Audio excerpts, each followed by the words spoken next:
Kisah Damar Santoso, seorang komisaris di kantor kepolisian ini berakhir pilu usai ia merendahkan dan menghina bawahannya.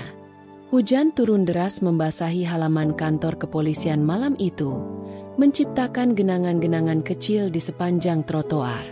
Di dalam ruangan yang hangat, gelak tawa menggema di antara sekumpulan perwira yang tengah bersantai setelah jam kerja. Komisaris Damar Santoso, pria berusia 40-an dengan perut buncit dan senyum sinisnya, duduk di tengah, menikmati segelas whisky sambil melemparkan pandangan penuh penghinaan ke arah seorang polisi muda yang duduk menunduk di pojokan. Polisi muda itu, Bribda Bayu, hanya bisa menahan getir di tenggorokannya, menatap lantai dengan tangan mengepal. Damar mengangkat gelasnya dan tertawa keras. Hahaha, Bayu, kau tahu? Aku masih tidak habis pikir bagaimana mungkin kau bisa hidup seperti itu. Rumah kontrakan sempit, gaji kecil, dan istri yang... Ia menahan tawa, lalu melanjutkan dengan suara mengejek. Istrimu itu, astaga, dia sekarang gendut sekali. Seperti babi siap potong. Hahaha. Tawa para perwira lain menggema di ruangan. Meski beberapa dari mereka hanya tertawa terpaksa, takut menyinggung sang komisaris. Wajah Bayu memerah, bukan hanya karena malu, tetapi juga karena amarah yang ia tekan sekuat tenaga. Dadanya berdenyut hebat, tetapi ia tahu, melawan Damar berarti menghancurkan karirnya sendiri. Ia hanya bisa menelan kepahitan itu mentah-mentah. Kasihan sekali kau ini, Bayu. Dulu aku pikir kau akan menikahi perempuan cantik. Ternyata kau malah memilih wanita gendut dan miskin. Apa kau tidak punya selera? Hah? Damar terus menertawakan Bayu, seolah hinaan itu adalah lelucon terbaik yang pernah ia lontarkan. Mata Bayu mulai memanas, tetapi sebelum ia sempat berkata apapun, suara petir menggelegar di luar, seakan langit sendiri menegur keangkuhan Damar malam itu. Seorang perwira lain mencoba mengalihkan pembicaraan, tetapi Damar masih terpingkal-pingkal. Bayangkan saja, nanti anaknya pasti mirip ibunya. Gendut, bulat, dan kalau beruntung, mungkin bisa kita latih agar bisa mengoing seperti babi betulan. Hahaha. Gelas di tangan Damar hampir tumpah karena tubuhnya terguncang oleh tawanya sendiri. Ia menikmati setiap detik penghinaan itu, melihat Bayu yang hanya bisa diam dengan mata berkaca-kaca. Namun, di sudut ruangan, seorang polisi tua yang sudah lama mengenal Damar hanya menghela napas panjang. Ia pernah mendengar tentang orang-orang yang terlalu banyak menghina dan merendahkan orang lain, bahwa terkadang, dunia memiliki cara kejam untuk membalas. Tanpa ada yang menyadari, embusan angin dingin tiba-tiba merayap masuk ke dalam ruangan, membuat beberapa orang merinding tanpa alasan yang jelas. Malam semakin larut, dan satu persatu para perwira meninggalkan ruangan, termasuk Bayu yang pergi tanpa satu kata pun. Namun, saat Damar berjalan ke mobilnya, ia merasakan sesuatu yang aneh. Kepalanya tiba-tiba berdenyut hebat, matanya terasa panas, dan telinganya berdenging.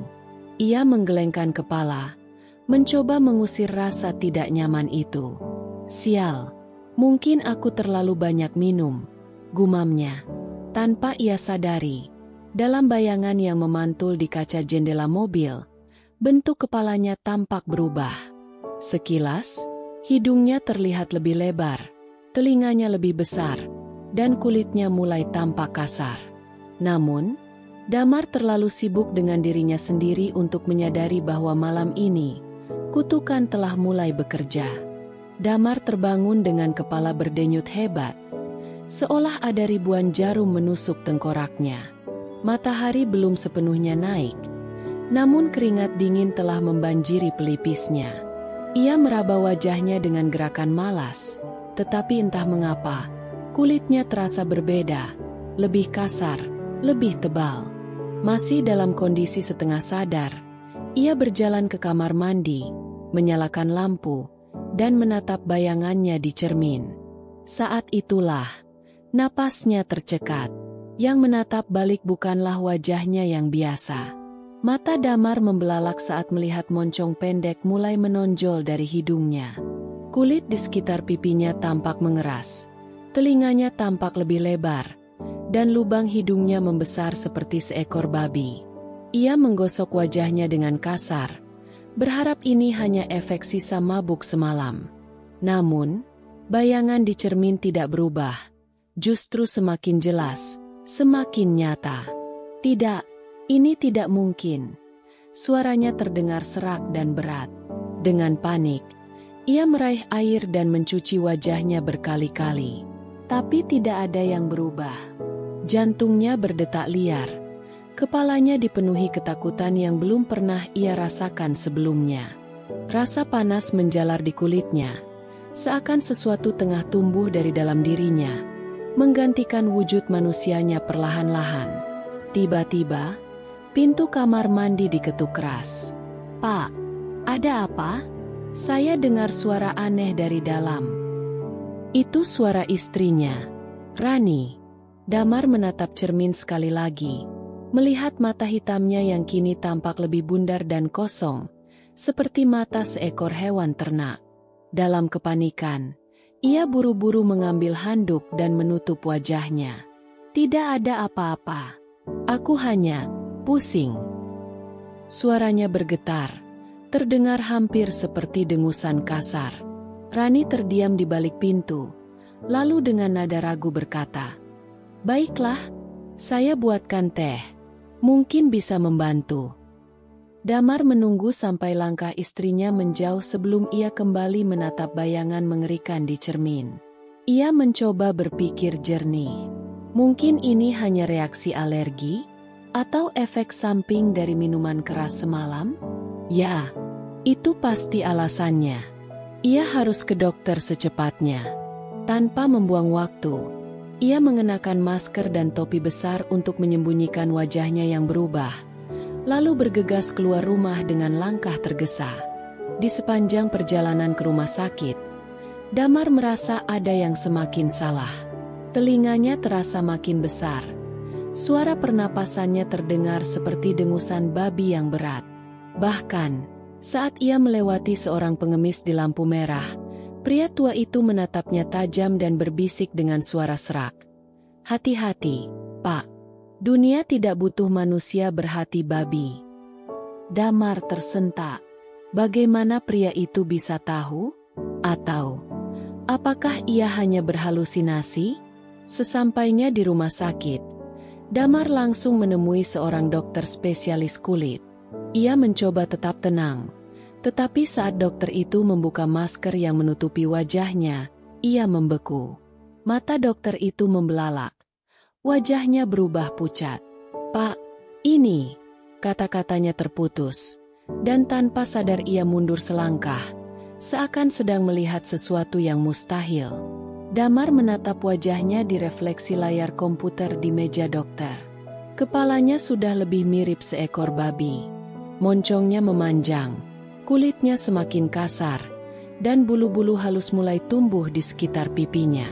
"Tolong saya, Dok." Suaranya pecah, penuh ketakutan dan keputusasaan.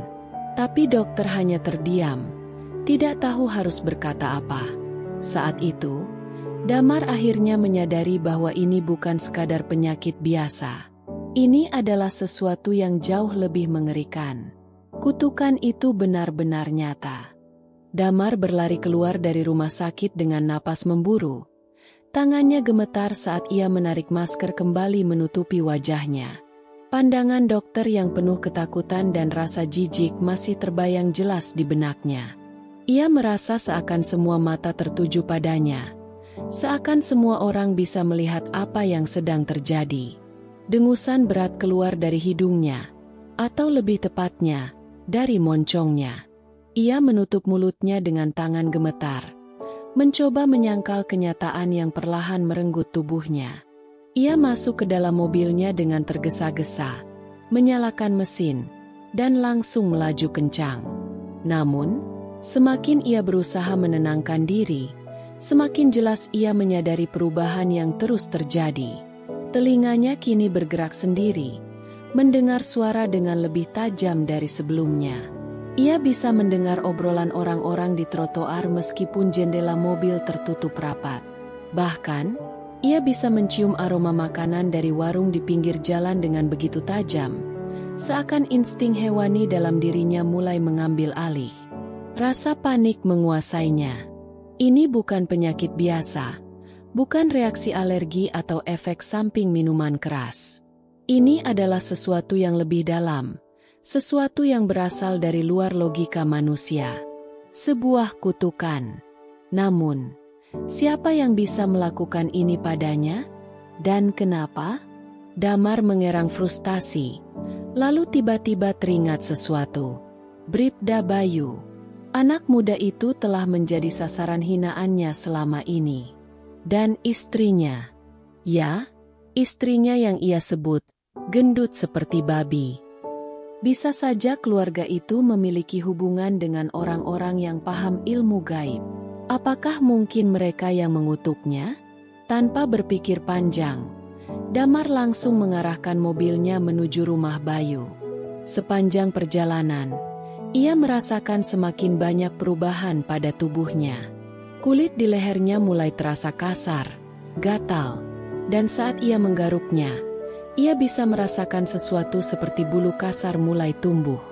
Lututnya mulai terasa aneh, seakan-akan tubuhnya lebih nyaman berada di posisi jongkok dibanding berdiri tegap seperti manusia biasa. Ketika ia tiba di rumah Bayu, sebuah rumah kontrakan kecil di gang sempit, ia keluar dari mobil dengan langkah tertatih. Ia mengetuk pintu dengan kasar, nyaris mendobraknya. Beberapa saat kemudian, Bayu membuka pintu dengan ekspresi terkejut melihat komandannya berdiri di depan rumahnya dengan napas terengah-engah. "Pak Komisaris?" Bayu bertanya, bingung. Tanpa menjawab, Damar langsung mendorong pintu lebih lebar dan melangkah masuk. "Apa yang sudah kau lakukan padaku?" Suaranya terdengar lebih berat, lebih kasar, dan, yang lebih mengerikan, terdengar seperti dengusan seekor babi. Bayu mengernyit, melihat tatapan liar Damar. "Saya tidak mengerti, Pak. Ada apa?" Damar meraih masker yang menutupi wajahnya dan melepaskannya dengan kasar. Bayu langsung membeku. Mata pemuda itu melebar. Rahangnya mengatup rapat saat melihat wajah komisarisnya yang telah berubah.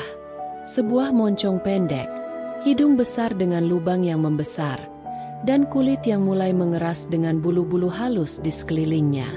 Kepala Damar bukan lagi kepala manusia.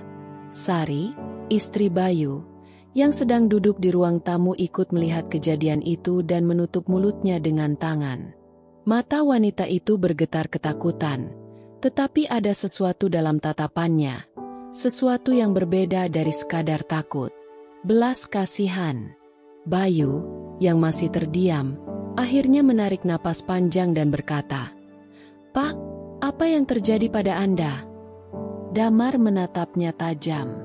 "Itu yang ingin kutanyakan. Apa kau dan istrimu telah mengutukku?" teriaknya. Suaranya semakin berat, hampir seperti geraman binatang. Namun, alih-alih marah, Bayu hanya menatapnya dalam-dalam, sebelum akhirnya berkata dengan suara pelan, "Mungkin ini bukan kutukan dari kami, Pak. Mungkin ini karma." Damar terdiam. Untuk pertama kalinya, ia merasakan sesuatu yang belum pernah ia rasakan sebelumnya. Ketakutan. Bukan hanya karena perubahan tubuhnya, tetapi karena sebuah kesadaran mengerikan mulai merayap ke dalam pikirannya. Bagaimana jika ini memang karma yang selama ini ia tolak keberadaannya? Damar keluar dari rumah Bayu dengan langkah limbung. Pikirannya kacau. Kata-kata Bayu terus terngiang di kepalanya.